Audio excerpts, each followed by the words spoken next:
Allahumma inni as'aluka ilman nafi'an wa rizqan thayyiban wa amalan mutaqabbalan.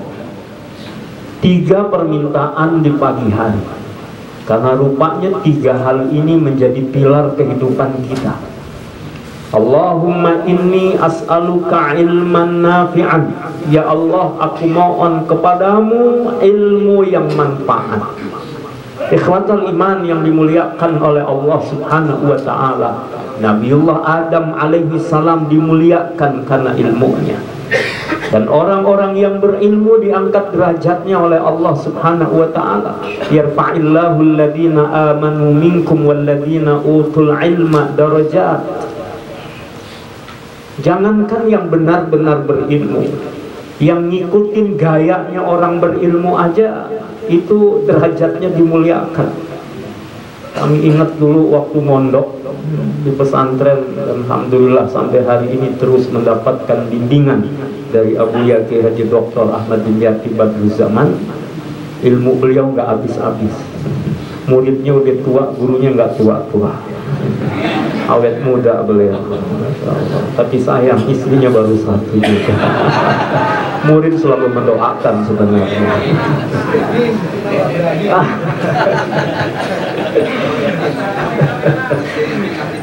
Ahli tauhid kata beliau, masya Allah.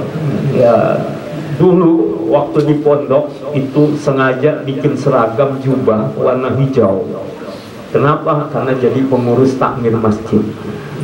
Jubah warna hijau, kemudian pakai sorban di ya dililitkan. Alhamdulillah kita datang ke sebuah majlis, yaitu ada maulid Nabi Muhammad SAW. Apa yang terjadi ketika sudah majlis, kita datang terlambat karena pakai jubah ini. Yang datang kita rombongan, alhamdulillah dibukain jalan. Kenapa? Disangkanya ulama. Pakai jubah terus dikasih jalan ke depan, sampai di depan alhamdulillah yang tadinya hidangan belum keluar, ketika kita duduk pisang yang paling besar keluar, buah-buahan keluar, minumannya susu, segala minuman macam-macam keluar. Pada waktu itu kita bilang belum jadi ulama saja alhamdulillah sudah dapat diangkat derajat oleh Allah, apalagi ulama betulan. Dan ulama hidupnya nggak ada yang susah. Hartanya boleh jadi tidak banyak, tapi ternyata lihat bagaimana ulama dengan sikap hidupnya. Dan banyak ulama justru yang memilih tidak perlu banyak harta, tapi jiwanya dibuat terus merasakan kebahagiaan di sisi Allah. Ikhwatal iman, betapa pentingnya ilmu untuk kita. Maka kalau datang ke majlis ini, mohon maaf Syekh Iqbal, walaupun kami kadang datang kadang enggak, mohon maaf belum bisa istiqamah, tapi setiap kali datang ke tempat ini bahagia itu luar biasa. Bahagia, kenapa? Yakin sudah akan berjumpa dengan orang-orang soleh. Ini kan orang-orang tawadhu semua. Tawadhu dunia kan. Orang tawadhu semuanya, yang ahli bangun malam, yang ahli sedekah, yang ahli baca Al-Quran, masya Allah, cuman merunduk semua, nggak ingin mengedepankan dirinya di hadapan yang lain. Allahu Akbar. Bahagia, bahagia. Mudah-mudahan Allah istiqomahkan kita dengan ilmu. Allah mudahkan urusan-urusan kita dengan ilmu. Saya ketemu dengan seorang profesor dari Indonesia. Kami jarang jumpa, tapi suatu saat dalam perjalanan ke Malaysia, ketemu di bandara Malaysia, menyapa sebentar. Apa yang beliau katakan? Saya dapat amanah tugas di perbankan di Malaysia. Ya. Kerjaan saya, alhamdulillah, kata beliau, kerjaan saya datang ke sana, naik ke kelas bisnis, disediakan hotel, dan kerjanya cukup 1 hari. Tapi beliau bilang alhamdulillah, Allah kasih rezeki kepada saya cukup untuk 1 bulan. Angkanya nggak disebut. Tapi menunjukkan apa? Karena ilmu. Dan Indonesia ini gudangnya ahli ilmu. Indonesia ini gudangnya ulama luar biasa. Dulu yang jadi imam Masjidil Haram pernah orang Indonesia. Musnidud dunia yang terkenal Syekh Yasin Al-Fadani juga aslinya dari Indonesia, keturunan Indonesia. Syekh Nawawi Al-Bantani juga orang Indonesia. Syekh Abdul Rauf As-Singkili juga orang Indonesia. Syekh Tirmasi juga orang Indonesia, ahli ulama. Sampai maaf saya, mohon maaf para guru, saya datang ke Mesir. Rihlah perjalanan ziarah kepada para ulama, mendapatkan sanad burdah dari Dr. Hisham Kamil. Kemudian saya lihat sanad beliau dari mana, dari gurunya di Suriah, dari mana, persis semuanya ujungnya nyampe nya kepada siapa? Musnidud dunia Syekh Yasin Al-Fadani. Allahu Akbar. Mudah-mudahan kita di Indonesia ini semakin subur majlis-majlis ilmu. Allah berkahi ulama kita, Allah sehatkan, Allah panjangkan umurnya, dan insya Allah ilmunya menjadi ilmu yang manfaat, ilmu yang barokah. Kenapa juga penting ilmu an-nafi', ilmu yang manfaat? Para guru kami mengajarkan bukan sekedar berapa banyak yang kita ketahui, tapi berapa banyak yang kita amalkan dari apa yang kita ketahui. Setelah kita berilmu kemudian mengamalkan, semakin kita mengamalkan ilmu, nanti Allah datangkan lagi ilmu-ilmu berikutnya. Man amila bima alima allamahullahu ma lam ya'lam. Siapa yang mengamalkan apa yang dia tahu, nanti ditambahkan lagi pengetahuannya. Yang sudah tahu dikokohkan, dikuatkan. Yang belum tahu menjadi pengetahuan, maka insya Allah terus bisa ditegakkan. Seperti tadi kembali diulang oleh guru kita, bagaimana syurutul i'tidal supaya sah kaitan salat kita, i'tidal kita dibacakan kembali. Masya Allah, mungkin ada yang baru tahu, atau mungkin ada yang pernah tahu, menambah lagi kokoh pengetahuannya. Atau yang selama ini sudah tahu, tapi kadang-kadang terburu-buru sholatnya. Ya, rukunya tidak tegak, punggungnya yang beliau sebutkan tadi, tulangnya tidak tegak. Ternyata sholatnya menjadi tidak sah karena tidak cukup syarat. Allah ingatkan lagi, dan pentingnya ilmu. Tukang bangunan aja kudu punya ilmu. Pasir, semen, sama apa itu, kudu ada hitung-hitungannya. Salah ngitung, belum diresmiin udah ambruk duluan. Ya. Bikin tiang kudu juga ada ukurannya, berapa daya, berapa beban yang ia sangga. Mau bikin jalan ada ilmunya, mau ngurus negara ada ilmunya, mau ngapain aja ada ilmunya. Apalagi kita beragama, agama ini adalah diturunkan oleh Allah Subhanahu wa ta'ala, tentu juga ada ilmunya. Maka Rasulullah mengajarkan pagi-pagi, cepat-cepatlah minta ilmu dari Allah. Allahumma inni as'aluka ilman nafi'an, supaya ilmu kita menjadi ilmu yang manfaat. Yang kedua, warizqan thayyiban, rezeki yang thayyib. Pasti kalau urusan rezeki doanya kencang juga. Aminnya biasanya lebih kencang. Nah, ikhwah yang dimuliakan oleh Allah, ada hubungannya antara ilmu dengan rezeki. Allah mudahkan urusan, Allah mudahkan pekerjaan dengan ilmu. Rezeki didatangkan oleh Allah Subhanahu wa ta'ala. Memang takaran rezeki kita sudah kebagian semua, sudah ada semua dari Allah Subhanahu wa ta'ala. Tugas kita adalah berusaha mencari rezeki dengan sebaik-baiknya, berusaha tetap menjaga hukum-hukum Allah Subhanahu wa ta'ala. Jangan sampai rezeki kita tidak halal. Kemudian kalau rezeki sudah di tangan, mudah-mudahan menjadi rezeki yang diberkahi oleh Allah Subhanahu wa ta'ala. Ziyadatul khair alal khair, tambahnya kebaikan, tambahnya kebaikan, tambahnya kebaikan. Makanya sering kita dalam bahasa Indonesia ini, kalau dikasih sesuatu, apa yang kita ucapkan? Alhamdulillah, terima kasih. Seneng nggak nerima? Kalau seneng nerima, kudunya seneng kasih. Semakin banyak ngasih, insya Allah makin banyak yang diterima. Terima lagi, kasih, terima, kasih, terima, kasih, terima, kasih. Dan ternyata begitulah rezeki dari Allah itu Allah datangkan untuk kita. Sebanyak-banyaknya kita kumpulkan belum tentu semua kita bisa nikmati. Tapi apa yang menjadi rezeki buat kita adalah apa yang terpakai oleh kita dan apa yang bisa kita gunakan. Makanan banyak, menunya macam-macam, tapi belum tentu semua bisa kita makan. Satu urusan gigi.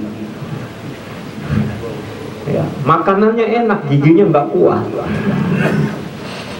Yang kedua, mulai mikir lagi, makanannya enak, kolesterol tinggi. Ini kalau dikasih durian belum tentu makan semua kan. Tapi kalau dikasih pisang, alhamdulillah habis tadi. Allahu Akbar. Rezeki kita memang itu. Apa yang ada di hadapan kita dan apa yang kita makan itulah rezeki kita. Saya sering ke Padarincang, ketemu dengan Abuya Mufassir. Beliau ini udah 40 tahun. 40 tahun gaya hidupnya nggak kayak orang kebanyakan. Dulu minumnya hanya air dari mata air. Nggak minum dari air-air yang lain.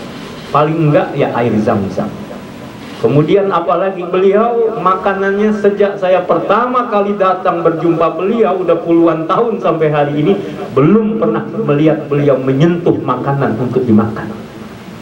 Tapi kalau kita datang bertamu ke rumah beliau, itu buahan beliau sediakan, beliau hidangkan makanan, minuman, Allahu Akbar. Tapi beliau ketemu di tengah malam, ketemu siang hari, ketemu sore hari, Masya Allah, wajahnya sama saja. Pikirannya udah nggak ngurusin makan. Kalau saya hari ini masih mikir, ntar pulang mampir di mana nih? Pecel lele apa nasi goreng? Allahu Akbar, beliau luar biasa. Begitulah. Kenapa? Rezekinya dijamin oleh Allah. Maaf kalau saya menyebut nama ini dan hanya mencontohkan saja. Rezeki kata beliau udah dijamin oleh Allah Subhanahu wa ta'ala. Ya, sampai kata beliau, madama fil jaybi syai'un lam ya'ti minal ghaibi syai'un. Saya ingat benar, tapi saya belum bisa ngamalin gitu. Madama fil jaybi syai' lam ya'ti minal ghaibi syai'. Kalau di kantong masih ada sesuatu, kata beliau, ntar nggak datang lagi dari yang gaib. Tapi kalau di kantong udah kosong, biasanya lebih gampang datang. Beliau sampai hari ini bangun puluhan masjid, bangun puluhan pesantren dengan biaya yang besar. Tapi apa? Beliau cuma duduk di tempatnya, sholat jamaah, duduk, ada tamu datang, orang minta doa, beliau dikit, begitu saja, nggak kemana-mana. Tapi rezeki udah yakin dari Allah didatangkan. Allahu Akbar, Allahu Akbar. Dan kita yakin emang rezeki mah nggak kemana-mana. Alamat kita malaikat udah tahu, Gojek aja tahu, pasti nyampe ke tempat kita. Rezeki dari Allah. Iya betul, memang buat sebagian orang masih ada namanya makom sabab. Sebagian sudah menjadi makom tajrid. Dia nggak perlu dah harus yakin, cukup yakin kepada Allah, Allah datangkan dia. Kerjaannya apa? Kerjaannya zikir. Nah, kita ngomong kerjaan kan begitu. Ada anak muda dimarahin sama mertuanya. Kerjaan lu tidur aja. Kata dia jawab, ya ini kerjaan saya. Tidur juga kerjaan. Nah, ikhwah yang dimuliakan oleh Allah, ada ahli zikir, memang makomnya dia ahli zikir. Dia terus berzikir kepada Allah. Allah disiapin rezeki untuk dia. Ada orang harus bekerja, dia bekerja. Imam Syafi'i apa dengan Imam Malik? Kata Imam Malik, tenang, ntar rezeki didatangkan. Kata Imam Syafi'i, harus dicari rezeki. Akhirnya Imam Syafi'i cari-cari, ada lewat perkebunan, beliau mendapatkan rezekinya. Udah dapat rezeki, ingat sama gurunya. Akhirnya dibawain ke Imam Malik. Apa kata Imam Malik? Tuh kan, datang sendiri. Allahu Akbar. Ada kalanya kita ini mengalami hal seperti itu. Mungkin ada sebagian kita harus mencari berlelah-lelah. Sebagian sudah memang disiapkan oleh Allah dengan cara Allah Subhanahu wa ta'ala. Sekali lagi yang perlu jadi catatan, Allah dengan caranya mendatangkan rezeki kepada kita. Kenapa udah dijamin oleh Allah Subhanahu wa ta'ala? Wa ma min dabbatin fil ardi illa 'alallahi rizquha. Maka seringkali ulama mengingatkan, jangan sampai dunia membuat kita terlena. Jangan sampai fulus membuat kita menjadi tambah stres dalam hidup ini. Saya datang ke Cijeruk, ketemu dengan Abah Yazid Bustami. Konon usia beliau sudah 127 tahun. Matanya masih lihat jelas, telinganya masih mendengar jelas, kata-katanya masih jelas. Saya tanya, Abah, rahasianya apa panjang umur sehat kayak begini? Apa jawaban beliau? Jangan banyak bingung. Gimana yang tinggal di Parung bingung? Tadi Andre. Jangan banyak bingung. Allahu Akbar. Seringkali orang hari ini memang bingung urusan rezeki, stres urusan rezeki. Padahal Allah sudah siapkan. Tugas kita, ikhtiarlah dengan sebaik-baiknya, berencanalah dengan sebaik-baiknya, tawakal kepada Allah. Dan jangan lupa, doa itu penting sekali. Maka minta kepada Allah warizqan wasi'an, supaya Allah luaskan rezeki untuk kita. Allah yang memberi rezeki kepada kita. Ikhwatal iman yang dimuliakan oleh Allah. Yang terakhir, yang ketiga, wa amalan mutakabbalan, hidup ini ya beramal. Setelah kita punya ilmu, Allah luaskan rezeki, maka amal soleh penting untuk kita. Sampai orang kita kan nyebutnya kotak amal, padahal itu kotak sodakoh, kotak infak, tapi kita menyebutnya kotak amal. Amal itu berbuat kebaikan apa saja. Wa amilus solihat, orang-orang beriman dia melakukan kebaikan dan tidak pernah berhenti sampai Allah yang menghentikannya. Dulu ada seorang syekh dikelilingi oleh murid-muridnya, dan murid-muridnya bertanya, "Syekh, sampai kapan kami berbuat baik?" Kemudian syekhnya katakan kepada murid-muridnya, "Kamu coba lari keliling lapangan itu." Murid-muridnya keliling lapangan berlari. Ada yang mulai terengal-engal nafasnya, kemudian ada yang mulai berjatuhan, berhentilah mereka berlari. Gantian setelah murid-muridnya tidak ada yang mampu berlari lagi, giliran syekhnya yang berlari. Dan jujur saja, saya kalah lari kalau sama Syekh Iqbal. Beliau bolak-balik sini, Masya Allah. Saya karena malu dikuat-kuatin aja. Pernah suatu malam kata beliau, "Ayo kita jalan." Kalau jalan saja beliau masih gagah. Saya mulai kuat Syekh. Allahu Akbar. Syekhnya berlari-lari sampai kemudian syekhnya sudah mulai sempoyongan, murid-muridnya menyaksikan. Sampai kemudian syekhnya mulai terjatuh, muridnya menyaksikan. Sampai kemudian syekhnya jatuh pingsan dan tidak lagi mampu berlari. Akhirnya apa yang terjadi? Murid-muridnya menggotong beliau, kemudian dibuatlah syekhnya kembali siuman, kembali sadar. Kemudian murid-muridnya tanya, "Syekh ngapain melakukan ini? Kenapa begini?" Jawaban syekh, "Tadi kan kalian bertanya sampai kapan kita berbuat baik, sampai kapan kita beramal soleh." Maka kata syekh, sampai Allah yang menghentikan, sampai kita nggak bisa berbuat apa-apa lagi. Jadi kalau kaki baru pegel, alhamdulillah mata masih bisa melotot.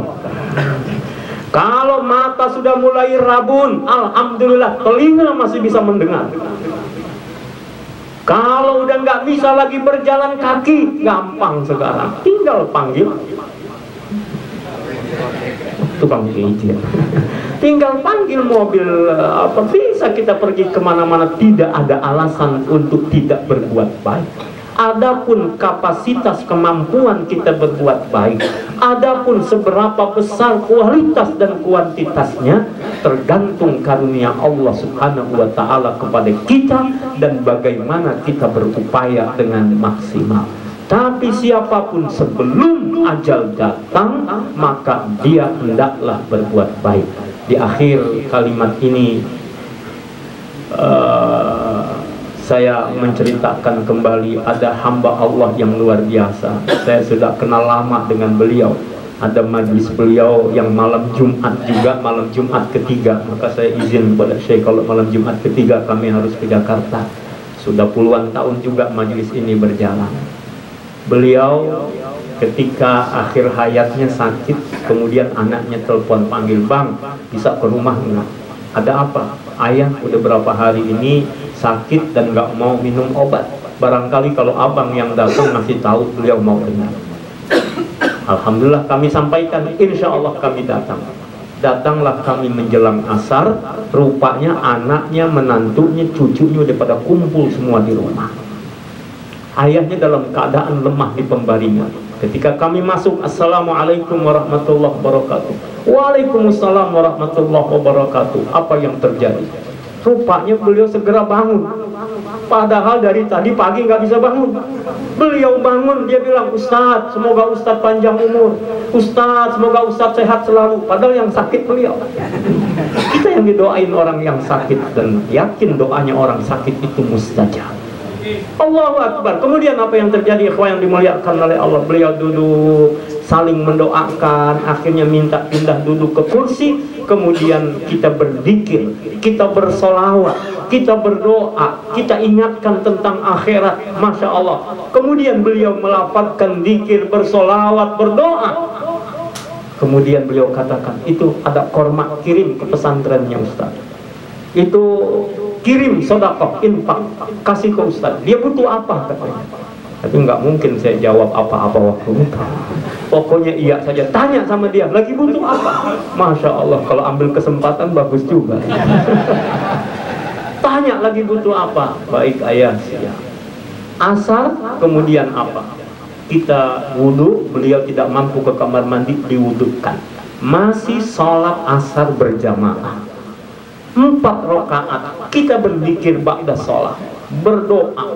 Selesai berdoa, apa yang terjadi? Beliau menghadapi sakaratul maut. Akhirnya kita talqinkan, "La ilaha illallah, la ilaha illallah, la ilaha illallah." Dan dari bibir beliau bergerak, insya Allah, ucapan la ilaha illallah. Saat itu beliau wafat. Ikhwatul iman yang dimuliakan oleh Allah Subhanahu wa Ta'ala. Bayangkan orang mau meninggal masih sempat infak. Nggak mungkin akan terjadi kecuali bagi orang yang memang sudah biasa berinfak, bersedekah. Wa anfiqu mimma razaqnakum min qabli ay ya'tiya ahadakumul maut fayaqula rabbi laula akhartani ila ajalin qarib fa as-saddaqa wa akum minas salihin. Penyesalan orang-orang munafik kalau dia meninggal, baru ada mereka pengen balik lagi ke dunia. Kalau masih ada waktu, pengen bersedekah. Kalau pengen masih ada waktu, pengen lagi untuk menjadi orang baik. Sayang sudah terlambat. Maka sebelum kematian menjemput kita, teruslah beramal soleh dan mintalah amal kita menjadi amal yang diterima oleh Allah Subhanahu wa Ta'ala. Bersama kita baca doa ini. Bismillahirrahmanirrahim. Allahumma inni as'aluka ilman nafi'an wa rizqan thayyiban wa amalan mutaqabbalan. Allahumma inni as'aluka ilman nafi'an wa rizqan thayyiban wa amalan mutaqabbalan. Allahumma inni as'aluka ilman nafi'an wa rizqan thayyiban wa amalan mutaqabbalan. Dimulai dari pagi hari kita mohon petunjuk Allah. kita berserah diri kepada Allah dan kita lakukan yang terbaik yang akhirnya kembali kepada kebaikan diri kita, insya Allah semua kita senantiasa dalam hidayah, inayah, rahmah, maghfirah Allah subhanahu wa ta'ala. Wal afwa minkum, wassalamualaikum warahmatullahi wabarakatuh.